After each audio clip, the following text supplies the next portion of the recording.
పిల్లల్ని మంచి బిహేవియర్‌తో ఎలా పెంచాలి అనేది నాకు తెలిసిన కొన్ని టిప్స్‌ను షేర్ చేసుకుంటున్నా. పిల్లల్ని పెంచడం అనేది ప్రతి తల్లిదండ్రులు ఒక ప్యాషన్‌గా తీసుకోవాలి.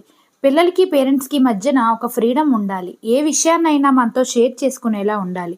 పిల్లలు ఏదైనా మంచి పని చేసేటప్పుడు మెచ్చుకోవాలి. చాలా మంచి పని చేశావు అని చెప్తూ ఉంటే వాళ్ళు మంచికి, చెడుకి డిఫరెన్స్ తెలుసుకుంటారు. అలాగే ఏదైనా తప్పు చేసేటప్పుడు తప్పని కూడా నెమ్మదిగా తప్పు అని చెప్పటం అలవాటు చేసుకోవాలి. చాలామంది తల్లిదండ్రులు తప్పు చేసిన చిన్నపిల్లలు వాళ్ళకేం తెలీదు. వాళ్ళే తెలుసుకుంటారు పెద్దయ్యాక అని చెప్తూ ఉంటారు. కానీ అది కరెక్ట్ కాదు. చిన్నప్పటి నుంచి తప్పు, కరెక్ట్‌కి డిఫరెన్సు తెలిసేలా చేయాలి. పిల్లల ఫీలింగ్స్‌ని అర్థం చేసుకోవాలి. వాళ్ళేదైనా చెప్పాలి అనుకుంటున్నప్పుడు వాళ్ళు చెప్పటానికి అవకాశం ఇవ్వాలి. వాళ్ళు చెప్పేది వినాలి. వాళ్ళు ఏదైనా విషయంలో సాడ్‌గా ఫీల్ అయ్యాను అని చెప్పినప్పుడు విని అర్థం చేసుకోవాలి. చిన్న పిల్లలు చాలా క్రియేటివ్‌గా ఉంటారు. వాళ్ళ మైండ్స్‌లో ఏం థింక్ చేసినా మనకి చెప్పే